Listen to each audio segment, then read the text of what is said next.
Well, hello there. I am absolutely thrilled that you decided to join us for another You Create Yours quick class. Today we're going to take another step towards Excel proficiency, and we're going to explore basic formulas. By the time we finish today, you're going to be able to do things like calculate a sum and an average. You're going to be able to have the program display the minimum and maximum values in your data set. And we will compute some running totals, looking at the amount of money remaining and the percent spent. And we'll also take a look at how to utilize relative, mixed, and absolute references. Well, what are we waiting for? Let's dive right in. The data set that we're using today can be accessed and downloaded by looking at the description under this YouTube video. Go ahead, take a minute, download this, open it up, and let's get started. Well, we certainly have been busy purchasing lots of gifts, but it occurred to me I have no idea how much money we've spent. So let's utilize formulas integrated into Microsoft Excel to calculate some aspects, such as how much have we spent? So let's start with that basic question, how much have we spent? The sum. So I'm going to create labels so I know what all of these calculations mean. I come here to F49, type sum, tab. Now I want sum to stand out a little bit, so I'm going to bold it. I'm going to align it left or right justified rather. Now, here I have all of the prices. There's a few different ways you can utilize formulas in Excel. If you simply type equals and then start typing whatever you are interested in.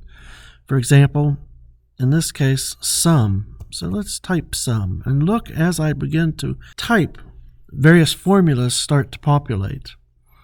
So I see sum here. Click on it. Notice it gives me a description, adds all of the numbers in a range of cells. Well, that's exactly what we want. Double click that. Notice it spells out what the formula is, number 1 plus number 2, on and on and on. I have the cursor blinking in here. What I can do is simply click, that's a left click, hold, drag to encapsulate the entire data set, then close out the parentheses and hit enter. Whoa! $2,963.29. Didn't realize we'd spent that much. Now I'm going to get rid of that and show you another way. There's a quicker way we could have done this. If you look up here on the ribbon, you see this symbol, sum. Simply click that symbol. Notice it automatically detects all of the prices in that column and includes them. Hit enter. And voila, there we go, our sum. Well, now that I've come to the realization that I have spent almost $3,000 on Christmas presents, I would like to know what was the most inexpensive and the most expensive prices that I spent. So I'm going to create some more labels. I'm going to call them min for minimum and max for maximum.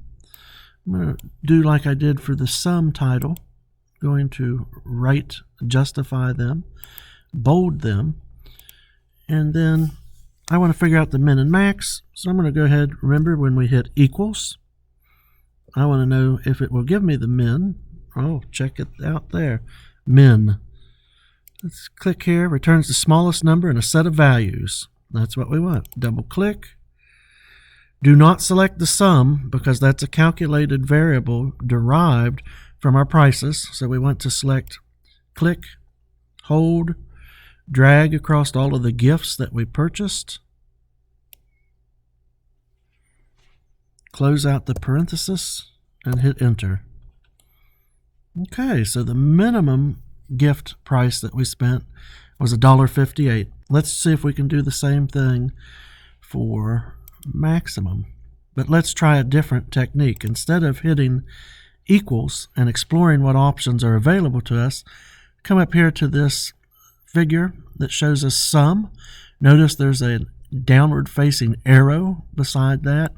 Click that, and you'll notice we have some standard functions that are often used. And here is min that we used, but now we want to know the maximum. What was the most expensive gift that we purchased?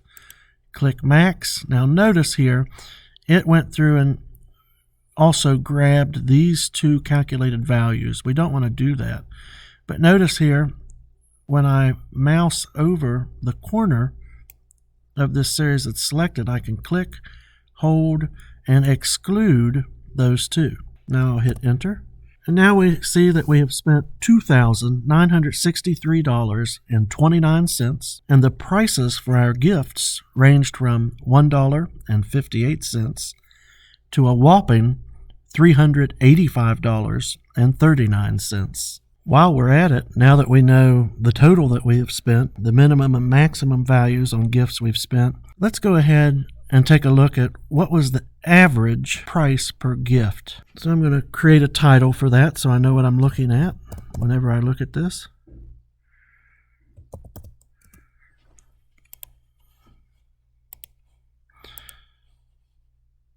And like we did for the maximum, I'm going to go ahead and go up here to this quick formula area on the ribbon. Take a look there, and there we go, average. Click it, it automatically detects all of the values in that column. Of course, I don't want our derived calculated figures in this. I'll go to the arrow changes, click, drag, let go. You can hit enter, or you can come up here to the formula bar and hit enter. So there we go. We have the average. We spent on average $64.42 per gift. Well, you know they say hindsight is 20/20, and now it occurs to me, since I spent almost $3,000 and didn't know until I'd already spent it, perhaps I should have kept a running total of the amount of money I have spent. So let's take a look at how we can do that. I'm going to create another heading here. We'll call it amount spent. Double click that to make it fit. And here in the beginning, when we bought gift number 1 on September 2nd, we simply spent what we spent. So I'm going to go equal and select this cell that shows the price and hit enter. So at that point, we had spent $18.91. But on our second gift, what we will have spent would have been $18.91 plus $17.26. So how can we do that? Well, we can do basic mathematical calculations within the context of Excel. So I'm going to say this cell is equal to the amount we have already spent plus the amount just spent, and hit enter. Now that we have done that, if we drag this down, what we have is what is referred to as a relative reference. When we drag this, since this is a relative reference, it's going to continue to repeat that action, that formula, for every subsequent aspect. And you can see here, when we get to the end, after we bought our 46th gift, we had spent $2,963.29, which indeed matches the sum. Now maybe, just maybe, we're not done purchasing Christmas presents. And if this is the case, I don't really want these calculations here. I want the ability to add additional purchases. So no big deal. You can click here, hold, drag to grab all of the things. We've done this in a previous video. Let go, come over into our mouse changes, left click, hold, and we can drag these summary statistics to wherever we would like. And so I'm going to go ahead and drag them over here to the side. Now you know how to fix this. It's not displaying that full total. Come to the end of this column, double click, and it adjusts. Now that I've done this, let's say we've decided we're going to allow a few more gifts. We're going to cap it at 60 gifts. So we have some areas here to add on to. I can go ahead and drag this down to 60 or further if you would like. Notice it continues to report $2,963.29 because we haven't added anything. But by doing this, if we go out and we purchase another gift, let's say something that cost, $100. Fill in 100, and notice there that each subsequent, it continues to count the amount that we have spent. There will be many occasions when you're working on a data set like we are here, and you decide that you want to move things around like we moved these calculations here. One of the things you want to keep in mind, let's take a look at this sum. Click here. If I click over here in the formula bar once, notice here it highlights what is being looked at. It ends right here. If you'd like to extend that, which I would, if you really are only going to buy 60 gifts, extend that to 60.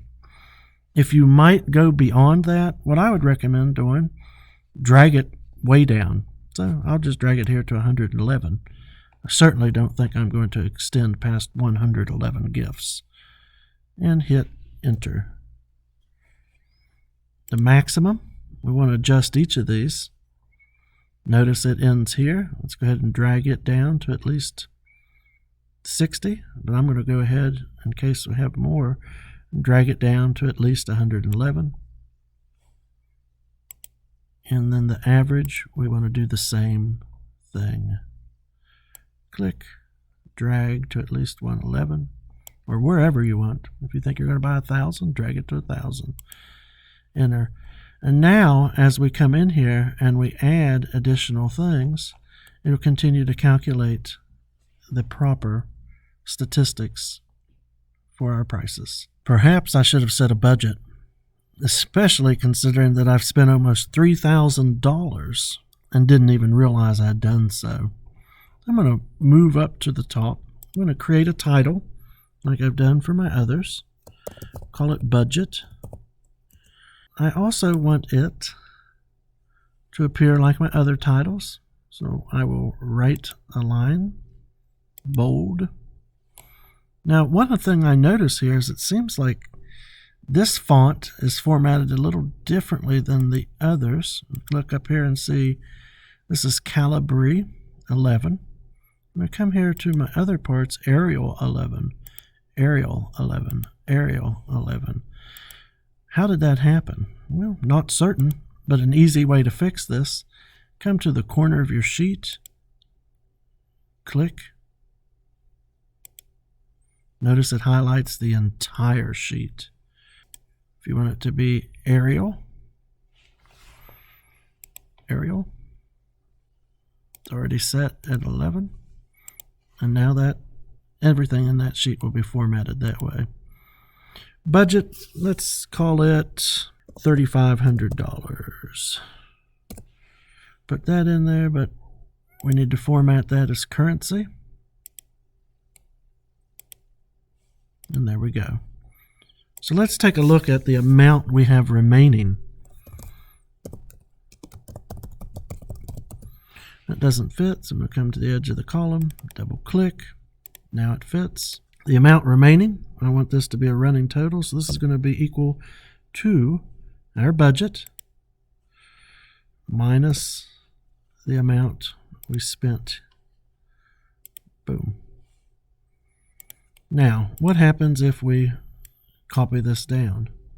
Whoa, that can't be right. Let's take a look at what happened. When we enter this formula, it's what we refer to as a relative formula. And so it's going to move as we drag it. So let's take a look at what that means. If you come up to the formula bar, click here, it highlights what aspects. So notice it is this value minus the value in red equals $3,400. But when we drag it down, since it was a relative formula, take a look at what happened. It also moved the values it was looking at down one. I'll just show you that as a relative value. so that you're aware of what happens. That is the default for Excel, and it is typically what you want to use. We don't want to use it in this case, but there's a quick fix here, because I'm going to clear these. What we want to do is, now that we have a total here, we can come in and go, the next amount is equal to the amount remaining minus the amount we just spent, and hit enter. Now, let's take a look at this relative formula and whether it is good for us. The amount remaining minus the amount we just spent. Is that going to work as we drag it down? That looks pretty good.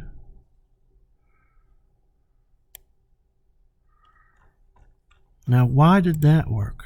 Well, let's take a look.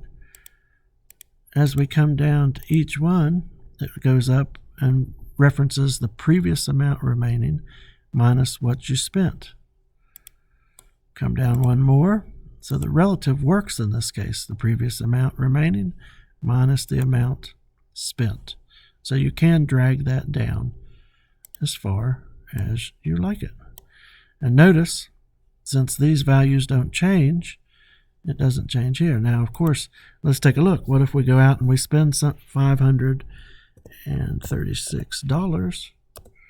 Oh, we've exhausted the budget with only 71 cents remaining. Now that we've discussed this idea of formulas as relative references, let's take a look at a situation where maybe we want to fix a reference and make it perhaps an absolute or a mixed reference. I'm going to get rid of this $536 that we threw in there. We have that budget remaining. Maybe let's calculate the percent that we've spent. I'm going to calculate a title, or enter a title rather.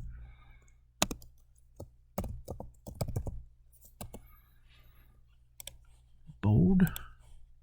So the amount or percent spent would be equal to the amount spent at this particular point in time divided by our budget.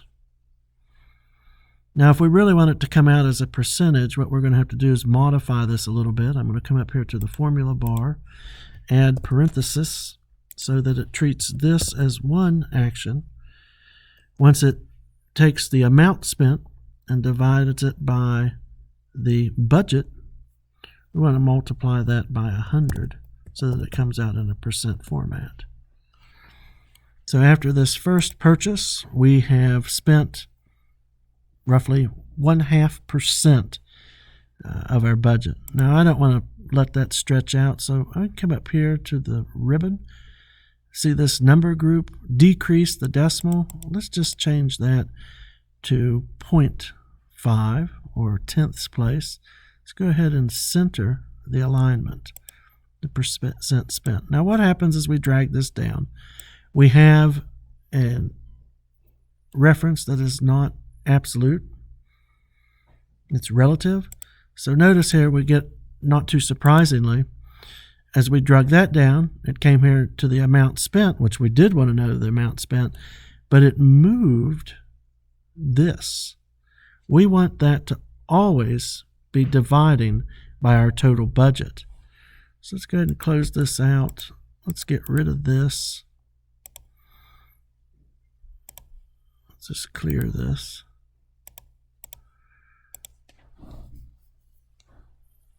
If we want to fix a column, you enter the dollar symbol in the formula before each aspect that you want to fix. So in this case, when I drag this, it will always stay in the M column, but it will allow it to go down to M2, M3. Let's take a look at that. So we fix the column. Let's drag it. Still doesn't fix our aspect because what it's done is it's still dragging this one down. Now, by fixing the column, notice what happens if we drag it this way. It made it stay in the column. But we want it, and that is what we refer to as a mixed reference. But what we want in this case is an absolute reference, because we want it to always refer to our budget, our total budget. So we have fixed the column. We need to come in here and also fix the row. So once I've done this, notice now we have a dollar symbol in front of M, a dollar symbol in front of 1, and what that means, no matter how we drag this formula, it will always divide by that budget number of $3,500. Let's hit enter. Let's drag this down.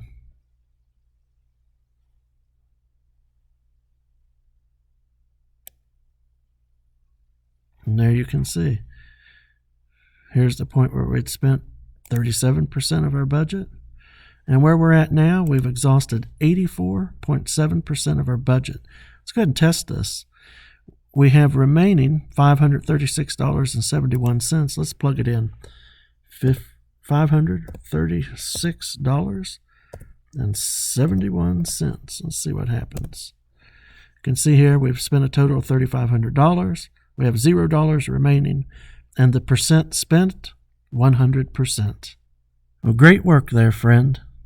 I think we've learned quite a bit and have increased our Excel abilities today. We learned how to use basic functions, and now you're able to calculate a sum and a mean, able to figure out the minimum and maximum values in your data set. You're able to calculate running totals. We've looked at amount spent, our amount remaining, and the percent spent. And we also learned about the existence and differences between relative, absolute, and mixed references. Have a great day. Thank you again for joining us for today's You Create Yours quick class, where we dove into Excel and took a look at what we could do with basic formulas. If you found this information useful, consider giving us a like and clicking that subscribe button so that you can stay current with our content as it becomes available. We would also love it if you joined us on our website at youcreateyours.com and checked out the other content and resources we have available. And of course, give us a shout out on our social media platforms.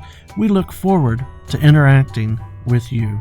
Remember, there are really no secrets to success. It is the result of preparation, hard work, and learning from your failures. Go out and conquer the world.